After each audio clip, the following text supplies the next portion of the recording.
You're listening to Lore Friendly with Kris Takahashi and Alice Bell. Ooh. Excellent greeting there. I chose the exact wrong moment to start drinking my drink. Well, like before, I used to say hello, Alice, like to kind of give you a cue that's your turn to say hello, but it kind of feels like I'm giving you a command, so I don't know. I stopped doing that. But then now we get awkward silence Awkward instead. moments where I'm just like, Yeah. Because, like, if I say hello, Alice, and you're like, hello, it's like kind of like I'm saying jump, and you're saying, like, how high? Like a little ventriloquist dummy or something. Jump, Alice. How high? Jump, Alice. How high? Scratch your head. Can you hear the scratching? Is the mic that sensitive? I cannot. Right, I'll scratch the mic instead. We'll just There add we it go. in later as a sound. Yeah. There we go. I can hear that. That's because I was just... With your claws. I do actually have claws, it's great. Are they multicolored? They are, actually. Oh, nice. They're currently blue and hollow and black. So when you're opening up your prey, it's very festive. It's a festive occasion. It's really fucking fancy. It's sparkly. It's absolutely fabulous. Like, if you're gonna get killed, you might as well do it whilst you're getting ripped apart by some really glittery claws. Like, there is no better way to die. If I go out, that is how I want to go out. Getting ripped apart by beautifully manicured nails, okay? Bear that in mind. You and me both. Speaking of murder, our podcast last week, which had some of the most vile, disgusting sex acts that we could possibly describe. And it seems that after some indecision on YouTube's part, it is actually okay to be monetized. It's actually advertiser friendly. Why? Why? That's the Which worst. still makes no sense. Yeah. That is literally the worst stuff that we've ever... Like, I'd say that that's probably worse than the Clippy erotica, because at least the Clippy erotica was funny. Yes. There's nothing funny about a Cincinnati switcheroo. No. It's just completely illogical. Yes. I mean, not that Clippy erotica isn't completely illogical, but you know. Yes. A talking sentient paperclip is kind of illogical if you think about it. Yeah, but should it really be flagged? What makes that any worse than Cincinnati switcheroos and fucking gorilla banana whatever it was? Yeah, I don't remember. I blocked that out of my memory. Yes. The switcheroo I remember because that was you have to listen to the old podcast to find out what that was, but yeah, it was. And gross. please don't flag it anymore because we're gonna take every bit of revenue we can get from it. Yes. But yeah, the Atomic Hour episode and the Clippy erotic episode are the two ones that are still flagged. I'm not sure why. It's really impressive. I'd love to know how this algorithm works. I still think it flags ghouls. Yeah. Because I have a ghoul video I just noticed the other day that's also flagged. It's just a Fallout 3 ghoul talking, and that's it. So I think it's ghouls. Basically, ghouls. What you're saying is that YouTube is racist. Pretty much. And I mean, you really can't afford to alienate such a massive part of your future audience given the way that the world's going. Maybe they're trying to get in that whole Trump supporter money. They're trying to dip into that base, that neo-Nazi base. Yeah. You know, you never know. Any other news you want to talk about? On my end, no. No, I don't. I like how you set us up there. You gave a dramatic pause before you said you had nothing to offer. No. Oh, actually, yes, there is new news. I just remembered. The new companions for Doctor Who have been revealed. Happy news. Oh. Yay! That's true. Anything besides like who the actors are that? Well, Bradley Walsh is a fairly well-known comedian and quiz show host in the UK, and he also played the part of a clown in one of the earlier episodes. I think it was during Matt Smith's run with the hotel where everyone was scared of things. Oh, so he's the comic relief more or less. He might well be. Although the clown was really creepy, so maybe not. Hopefully he will not be coming back as the clown. And then we also have Mandip Gill, who has played roles in Hollyoaks and Casualty that are just 2 soaps in the UK. Is Casualty a soap? It's kind of like right, what's a medical drama that's like kind of popular over there that comes out on a weekly basis and doesn't really have seasons? So it's a soap opera, is what you're saying? Yeah, it's a soap opera set in a hospital. Like people are waking up from amnesia all the time after like murdering like 3 Hey, I people never or something. watched it. No, but that's good. I like the fact that they would go to, I don't want to say unknown, but relatively unknown. Because, Yeah, like, soap rather operas, than people don't dragging watch in it. big names. Yeah, because then it's kind of a bit of a typecasting deal. So it's like Yeah. if I don't know this person, then I'm going to see them as the character more often than not. And then we also have Tosin Cole, who has had roles in Star Wars, which I don't really recognize him. And EastEnders, which is another soap. Again, maybe he was a stormtrooper like Yeah, John let me Boyega just have a look. Again, though, this is a good thing because if they basically brought in Finn, then I obviously would only see him as Finn. Like, if they brought in Kylo Ren, then yeah, I'm not gonna see him as like Doctor Who's like Oh, okay, companion. so he was one of the ship people. The shit people. He drove around in a ship. Oh, ship with a P. Okay, I'm like, what? Yeah, ship Ah. people. Here's a link. Let me send you a link. What in the world is a ship person? You know one of the people who drives around. Pilot. That's the Oh, okay. An X-wing pilot or something like that, right? That's Okay. that's the one. Ship drivey space person. Ship person. He's a ship. It's not person. even a it's a fucking plane. He does the ship. I was imagining someone on a boat. I'm like, well, when was a boat scene in Star Wars? Thinking of Rogue One or something, but he's a pilot, yes. He does X-wing the ship. pilot. He goes in ships. Spaceships, technically. Yes. Spaceships. Yeah. Why do they call spaceships spaceships? Why don't they call them space planes? Yeah, that's a good question. Because, I mean, surely that would be more accurate because they go up in the air. Whereas ships go on the water. Yeah, it doesn't make any sense. Maybe they just went with spaceship because it was like, because it alliterated. Maybe that's when they would, because spaceship does sound a lot better than space. Well, I'm guessing plane. that the plane had not yet been invented. Space. Although paper ship. airplanes were probably invented long before. Would they have been called planes? Maybe they were called ships too. paper flight ships. Plane air etymology. I'm assuming they were called something else, like gliders or something. let's not go down this hole any further. I'm gonna cut all this off. Going down I'm the cutting rabbit hole. all of this out because it's taking too long to do the research. But yeah, my point is that we can have actors who we can see as the characters. It kind of really helps. If you know them for something else, it kind of messes with your immersion. This happens all the time, even with mods. I know that in the trailer.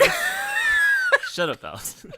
I know that in the trailer for Settlers of the Commonwealth, there's a character, Mr. Handy, that is voiced by J33721.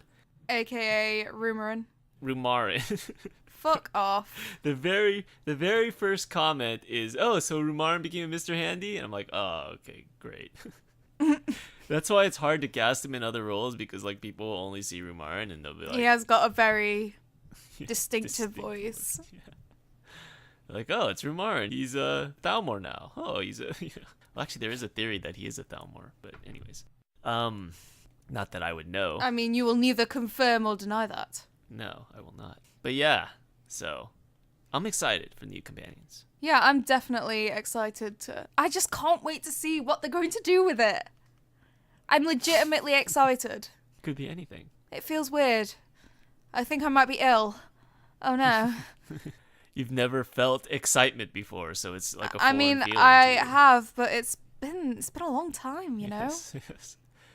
It's something different than salt. Something different than blood pressure rising.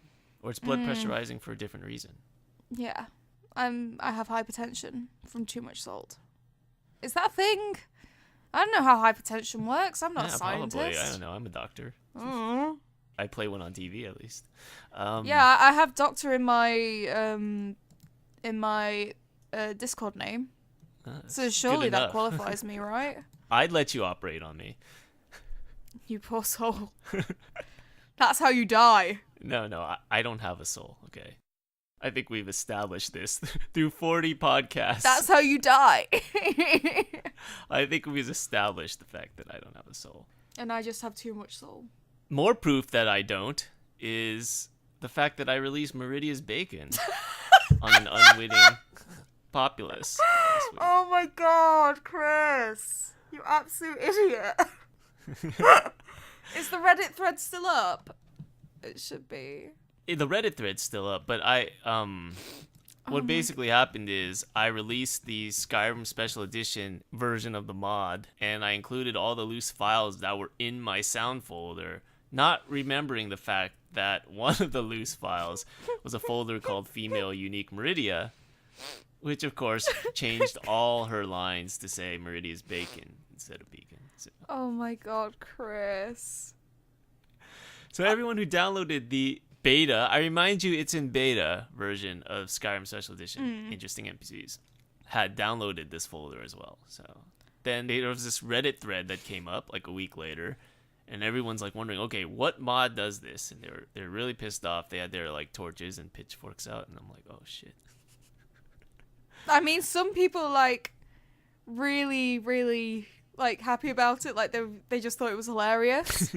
And then other people are like, yeah, this is a really shit thing to do. Why would you put that without? And then some people thought it was a fucking... Easter egg. Yeah! That's fucking... Oh, God. It's just so funny.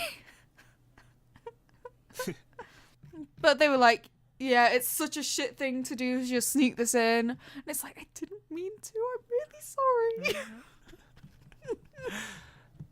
I'm not totally sorry. I mean, it was kind of funny. Well, you know what this means. You can't submit it to the creation club now. I know. You've completely That's the real ruined sad it. part. Although it was by accident. It wasn't intended to be out in any mods. So maybe that's like a, I don't know, like an out that I have. I don't know. An out in the contract thing. I'm trying to find the word here, but Loophole. Loophole. There we go. We are doing so well with words today. Yes. Maybe it's a loophole in the contract. Plain thing. An out from the contract. Out in the word of the paper lawyer made thingy. Yeah. I speak English well. That's even more confusing. Yes. The good thing is that someone got it and I was able to remove it, but it does kind of take some of the pizzazz out of the eventual Meridia's Bacon release, which I am planning on doing at some point. I mean, have you managed to find a decent asset to kind of corrupt into being the actual bacon? No, I think we were going with like dog meat or wasn't something it? like that, It was right? either dog meat or meat. hawker loaf, wasn't it? You should probably put a poll up on your Twitter. Just be like, yo, so which is the best asset that looks the most bacony? I don't really want to put too much effort into this mod. I've wasted enough time on it as it is. Which is why we're using pre-made assets, Chris. Come on. I say we like I have anything to do with this.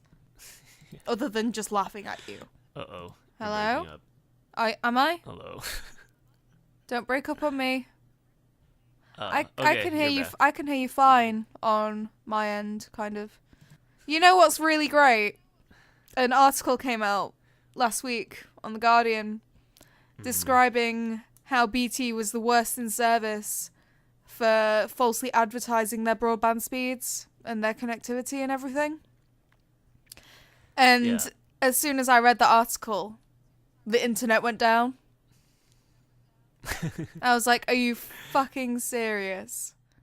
This is my life now. It's always tricky because it's like in the contract language, they could say up to like 1 billion gigabytes per second, right? Up to.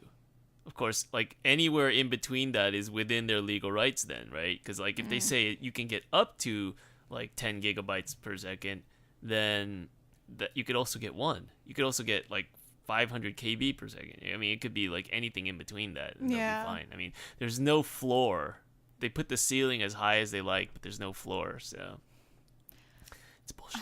I never thought I'd say this, but I miss Virgin Media.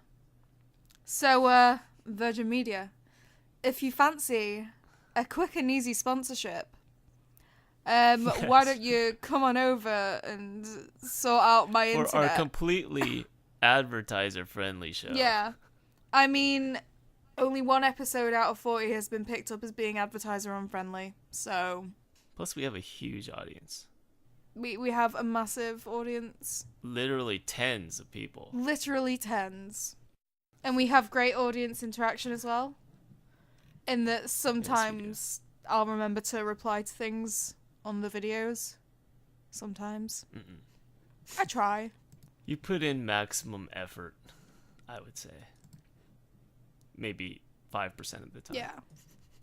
All the time. And 5% of my time is a lot of time. Yes. Any other news or things you want to talk about? You do realise that I literally just stumbled upon the Doctor Who thing. Like, I was just like, oh shit!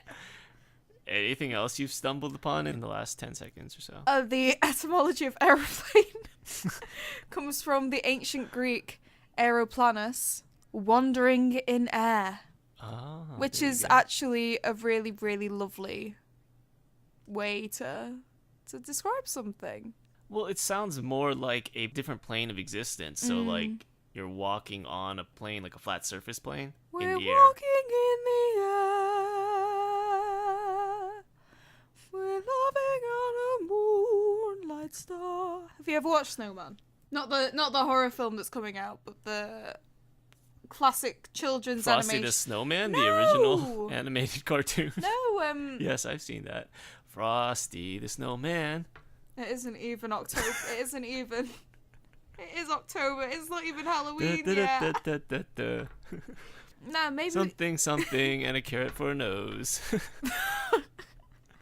Maybe that can be our Christmas special. We just sing bastardized versions of Christmas songs where we don't actually know the words.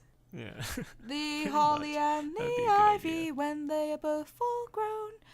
Something, holly is poisonous. And you shouldn't eat it because that's bad. And the end. Yeah. Shall we talk about Blade Runner? Yes. Guys, we saw something relevant. Okay, so this week we're going to cover the sequel to Lars and the Real Girl. Lars and the Real Girl 2, Electric Boogaloo. Also known as Blade Runner 2049. Oh my god. So, full disclaimer, I watched the original Blade Runner all of a week ago. I'm a bit Which behind. means it's fresh in your mind. Yeah, I'm a bit behind on the whole, like, cultural classics type thing. No, but the fact that you saw it recently, like for me, I went in the theater and I'm like, oh yeah, that was who she was. Like, it took me a while to register who some of the characters were because of the fact that, like, I hadn't seen it in like 7 or 8 years. Yeah. I think the fact that I had seen the original so recently and I did a bit of reading around it made the plot maybe a little bit more obvious than it should have been.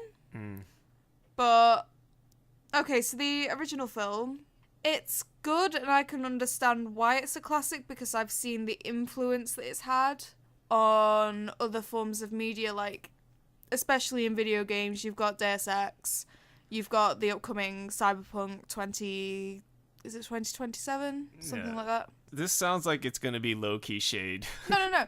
Like, I could It's good because of the influence it had on other films, but yeah, it was a piece of crap. no, like, you can really see the influence that it's had on other forms of cyberpunk and sci-fi media. But, The plot is a little bit difficult to get your head around the first time through. Like, I understand that it's a classic and the audiences are dumbed down and blah, blah, blah, blah, blah. It's like show, don't tell, da, da, da, that kind of thing. But it was a bit difficult for me on my first watch to really get into and understand the plot. Like, once it finished, I mean, I took some time to sit back and think about it. I was like, oh, so that's how that connects to that, and that's... Because it's not what we see as being traditional movie storytelling nowadays. I don't remember enough to, like, back you up or criticize you on that. I just remember, like, ultimately the plot is pretty simple. It's just these replicants who are on the run because they're essentially slaves and they rebelled against their master, and they only have, like, a 4-year lifespan? Yeah. And you have this guy hunting them, and in the end, the replicant saves the guy, saves the Blade Runner, and then he subsequently dies and gives that famous line, like Tears in the Rain and all that. It's actually pretty That's a pretty simple good summary. Well done. Did you have the Wikipedia page open for that? No, I didn't. Usually I would, but it's so simple that even I can summarize it. But yeah. It's a simple... And then there's a question of whether Deckard himself is a replicant. Like, that's the ambiguous part. There's actually, like, a weird fight between the director Ridley Scott and Harrison Ford. Like, they always argue about it. Nobody agrees. Because Ridley Scott's like, yeah, he's a replicant. Like, you know, and Harrison Ford's like, no, fuck no, he's not a replicant. And then they probably fought bare knuckles or something and wrestled. And still didn't come to a conclusion. No. Usually that's a good way to solve, like, arguments, though, is to wrestle. That's what I recommend. I feel like if the plot was any more dense than that, or any more confusing than that, or had, like, any more twists and turns and things, then it wouldn't work with the way that they deliver the story. Whereas the sequel, is a lot more traditionally told and displayed. There is a lot more tell, don't show. So the plot itself is a lot easier to comprehend without too much thought, which, depending on what you like, might be a good thing, might be a bad thing. Well, both movies, it all comes down to the common theme of what it means to be human, or what it means to be alive. I mean, I found it weird that the replicants in 2049, they were looking for this particular replicant that gave birth, as if that is what defines your humanity.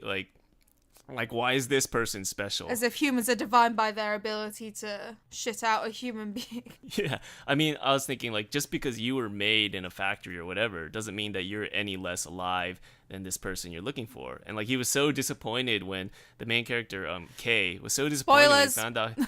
Well, this whole thing is a spoiler, right? Oh, yeah. Yeah. Right, yeah. Okay, so he was so disappointed when he found out the truth about himself, even though there was really no need. It's like, you know, you should have value in the fact that you exist and the fact that you're sentient, you know? Yeah, being human isn't defined by the fact that you came out with attached to an umbilical cord. Yeah. He doesn't have to have someone else's childhood memories to have an existence. He has his own memories, he has his own life with his sex doll, so... Yeah, and look at us. Like, we don't have souls, and we still consider ourselves human, right? Yeah. But that's because I was born out with an umbilical cord attached to me, so... Obviously, that's the measure of someone being human. But yeah, you were saying? I can't remember the girl's name. Sex doll? Sex doll. Yeah. That was a bit of the movie that I found unusual. Yeah. Like, it had some kind of relevance to Kay's plot, but it was just another kind of repetition of the women in refrigerators trope. And she's not even real. She had no physical body to put in the refrigerator. Again, it's like one of these things where we're trying to figure out who is human and who is not. Where is the line, right? Like, I think we could say that replicants, even them, they're like programmed to like follow orders all the time, but we can see how they can break from that and follow their own desires, right? We see Kay disobey orders. We see every single replicant who's been programmed to follow orders kind of just go against that. So we can see that they're alive, they're people, they have their own thoughts and desires. But with this program, she's programmed to love her master, quote unquote, or love Agent K no matter what. and her actions kind of fall in line with her programming. So there's never really an instance where she's truly an independent Yeah. actor. Yeah. Like, she's a very sophisticated program. yeah. And yes, she does have her own desires, but those desires are dictated by her programming. Right. Like, just because she acts human and she appears on the surface to act independently in such a way that Kay is able to completely be besotted by her and stuff, at the end of the day, that's completely in line with her programming. She's never a truly independent actor, which I think is quite sad. Yeah, and the fact that she's not a person almost saves him, because if she was real, then that means she's also enslaved by Kay. Yeah. I think, like, AI like that would be fine in the future as long as it's not, like, sentient, right? You don't want to have, Yeah. like, a sentient slave. But if it's just, like, you know, no different from your toaster, if you're just using it for pleasure and it's just, like, not that I use my toaster for pleasure. But what do you define as sentience? Well, as long as they can have their own thoughts, their own choice, right? It's the ability to make your own choices, right? Free will is the word I'm looking for. I think that's a pretty good definition, actually. Yeah. Yeah. So in this case, if you have something that has no thought or no freedom of choice, that would be okay. Like a sex doll. Like a sex doll. What do they call those sex dolls? They're like real Sex dolls bots. or whatever. I don't know. No, like the ones they have now. I don't know what they're called. There's been a lot of controversy about them recently, hasn't there? About, like... But no one thinks they're alive, right? So, like Lars and the Real Girl, whatever doll he had in that movie. Yeah. That's okay, right? Like to own one of those is okay, right? It's creepy, but it's technically your kink is your kink, right? I mean, if it was just for the emotional support, I think it would be fine. But then it went really, really weird when she kind of possessed the prostitute. That was just a very unusual scene, and I don't know. I don't know whether we were meant to be disturbed by it or whether we were meant to be touched by it. But it was just very... I think Very everything unusual. in the movie was trying to like push us toward that this is like supposed to be touching and beautiful, but it was just weird and creepy. I mean, to be fair, the original Blade Runner did have some issues with portraying romance, aka not letting what's her name? Is it Rachel? The Rachel, like not letting Rachel leave and forcing himself on her. Like maybe we could say that that's the running theme in the series is questionable depictions of consent. Yeah. Like you know the scene, don't you? Where Rachel's trying to leave Harrison Ford's flat, and he slams the door in front of her, stands in her way, and pushes her back onto the sink, and forces her to kiss him. Basically, the Harrison Ford trying to rape Rachel scene. Yeah, Hollywood in general right now is just Yeah. make it really hard to support the business in general. But, yeah. Anyways, Blade Runner. What else was in the film? Oh, I can't. There was Harrison Ford fighting again, which is, I feel like the film did a really good job of just like limiting the amount of violence. It's very atmospheric. I thought it was very. It had a gorgeous atmosphere. Like it was absolutely visually beautiful. Visually, and like the soundtrack too really added to that. Although it's kind of loud, but Yeah, I'm just old. I'm gonna complain. About maybe the it's noise. just like the fact that you've not been to the cinema in ages. That's true. Man, it's like a shock to the system how loud it is. I'm like, oh my god, is it supposed to be this loud? It was just me in there, by the way. It was Really? me and some other geriatric. Aww. Well, some other geriatric came in like 10 minutes into the film. Wow. But yeah, I was just sitting there because it was a matinee, and it was just me and him, and it was kind of weird because I could see his like bald head like in the corner of my eyesight. It was just shining up there, so I had to kind of slouch down so the chair would block his head. Social awkwardness 101. He had a tub of popcorn, his Coke, and he was like sipping all loud. You could hear every little rustle that he was doing. It was kind of annoying, but yeah. What you could have done is you could have shouted at him and then ducked behind the seat. Sorry. I should have done that. I'm not here. Yeah, who said that? Ooh. Um, Atmosphere. yeah, it had great atmosphere, great music. It was weird that the one of the few action scenes involved Harrison Ford because he can barely move. Yeah. So it's just strange to have him be a part of the action sequences. Basically, I was getting Kingdom of the Crystal Skull flashbacks all throughout that scene. But yeah, there was almost like a Fallout vibe to it. I didn't really feel like it was a cyberpunk movie. It felt more like a Fallout vibe with the whole Elvis hologram and Frank Sinatra hologram and stuff like that. The only cyberpunk elements there were like the Asian writing, of course, and like, you know, the one machine that spoke in Japanese. For the culture, I have to say, like, are there no Asian people in the future? They have our writing, but they don't have our people. But yeah, anyways, for the culture. What else happened? Oh, there was that weird scene where like the CGI Rachel came out. Oh god, yeah, the iconic trailer. Oh no, this is a different one, sorry. My bad. I'm talking about like CGI Rachel Yeah, comes out to meet Harrison yeah. Ford, and it was kind of meta. It was kind of meta because it wasn't really her in real life either. Mm. It was a CGI kind of computer generated version of Rachel, which looked really good compared to the Star Wars CGI. It looked really real. And I thought that the Star Wars CGI was pretty fantastic as well. Really? Yeah. I thought that was Uncanny It Valley was stuff. Uncanny Valley, but it was like getting towards the other end of the valley kind of thing. But the CGI Rachel, I don't know how they did it. It was fantastic. Yeah, they used a real life model, then kind of like photoshopped her head using, you know, pictures of the real Sean Young and other stuff. But yeah, it looked fantastic. It looked great. And it was way, way better than when they photoshopped Lena Headey's head onto a 20-year-old actress's body for the Walk of Shame. Like, so much better. That's TV, though. Yeah, They don't but have the still. I'm going to take any opportunity to rag on Game of Thrones. You know me. yes, that's true. Robin Wright turned up. She was fantastic. I love Robin Wright in anything.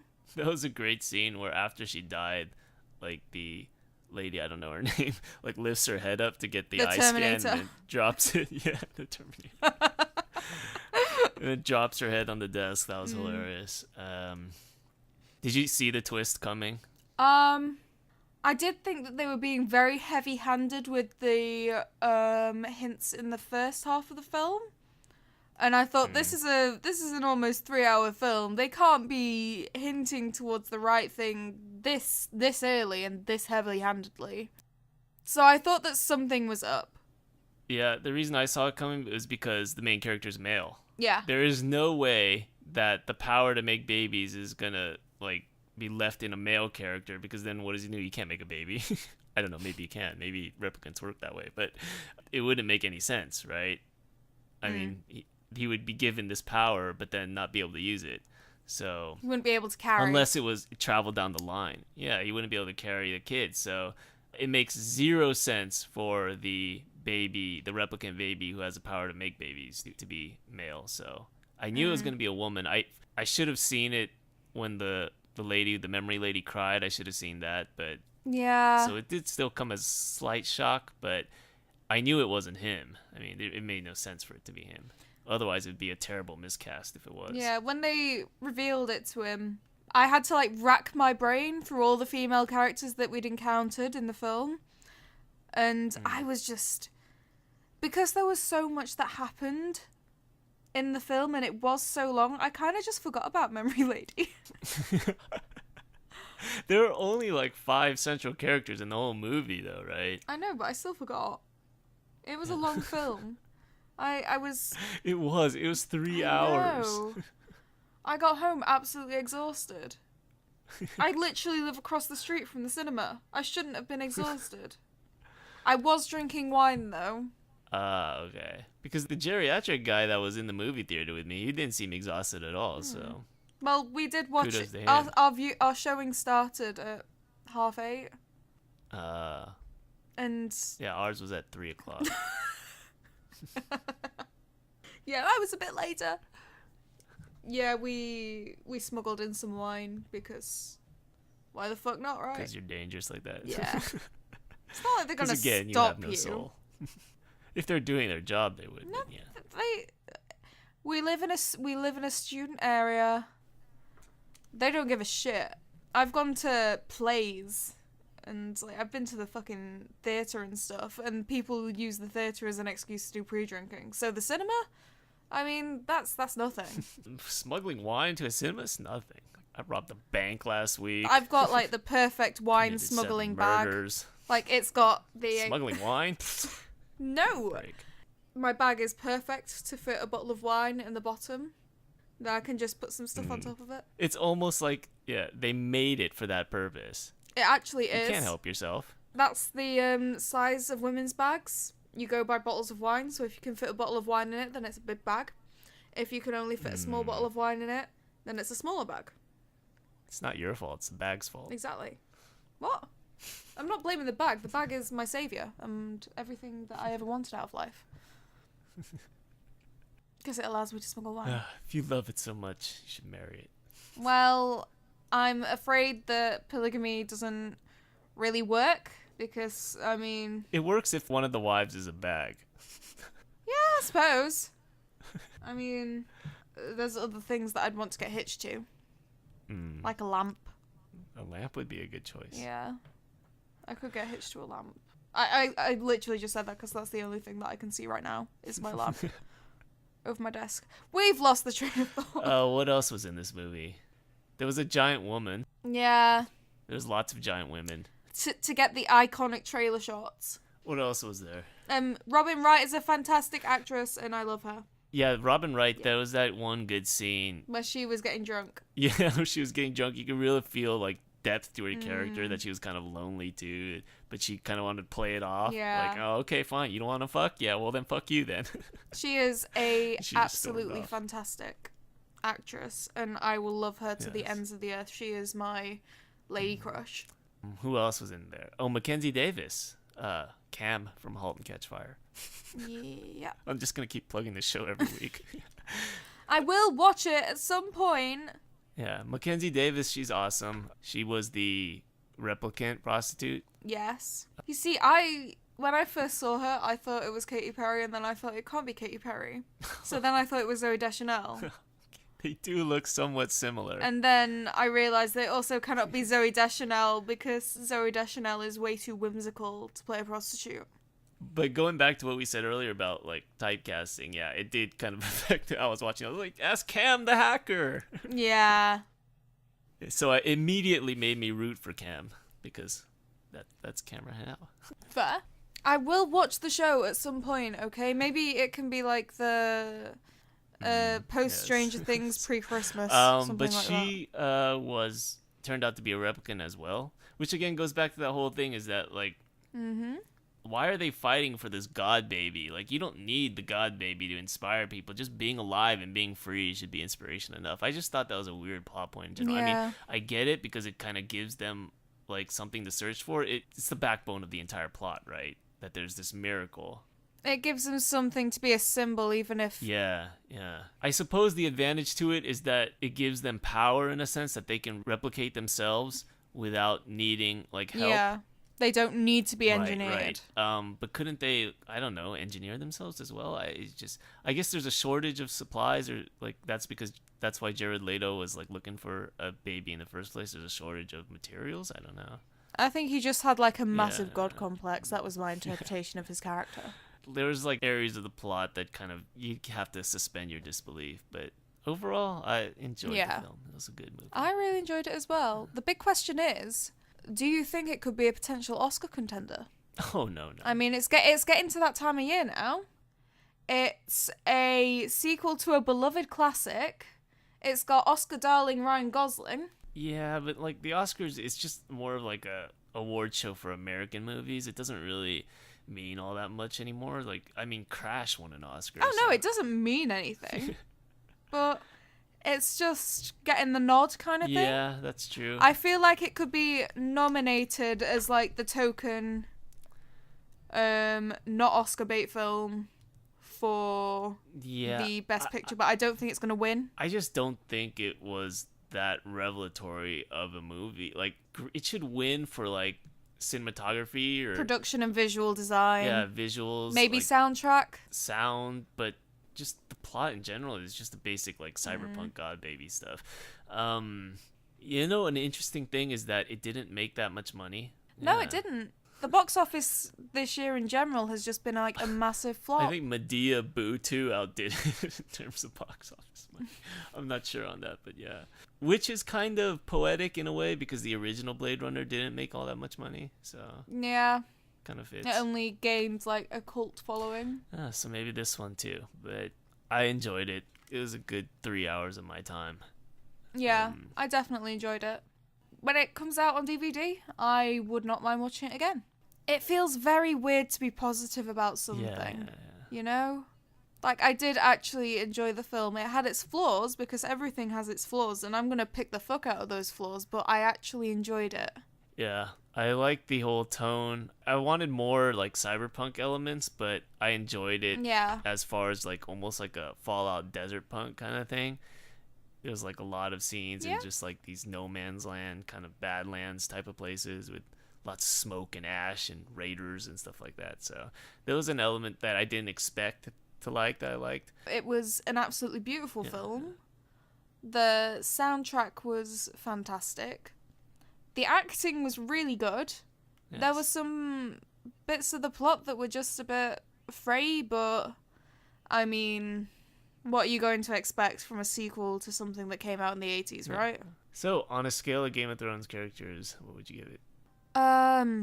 Fuck, give me a second. What's that place that Daenerys conquered? Meereen? Yeah, Danny conquered a lot of places.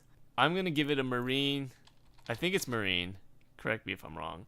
Because it was this whole like desert area. There's a slave population there. So there's this whole like slave plot line, which is very similar to Blade Runner and Replicants. And yeah, pretty much that. And they're going to be liberated by a female queen, more or less. Just like Dany did. Liberated them. So I'm going to give it a Meereen. Fair. I'm going to give it a Dragonstone. Because way back when we visited Dragonstone at the start of this season, that was like the one bit of plot, bit of praise that I had, was that Dragonstone looked fantastic visually. Oh. And this movie looks visually fantastic as well. Yeah, this movie was a pretty fantastic experience for the eyes. So there we go. yeah, Even though the correct answer is Marine, you're giving it a Dragonstone. I see where you're going.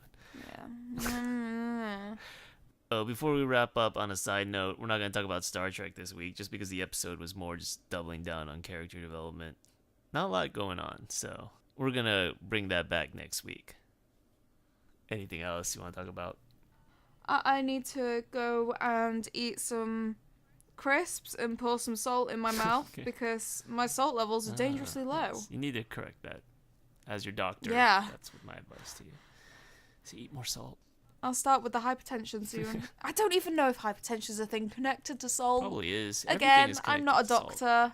Salt raises your blood pressure, which I'm sure doesn't help with tension. Yeah. But yeah, okay. No. That's it for this episode of Lore Friendly. I'm not gonna say those magic words. I thought you were going to tell me to say goodbye. No, I would never do that. I was waiting for that. You are not a replicant, okay, Alice? You have your own mind. You can make your own choices whether to say goodbye or not. But replicants have their own minds as well, Chris. Ah, that's true. Stop being so discriminatory. Yes. Okay, maybe you are a replicant. Being born doesn't make you any more or less human. So you are a replicant. You have the freedom of choice to say goodbye or not. So I'll leave that to you. Now you've given me the choice. I'm just not going to do it. Okay. Well then, I'll say goodbye on your behalf. Goodbye.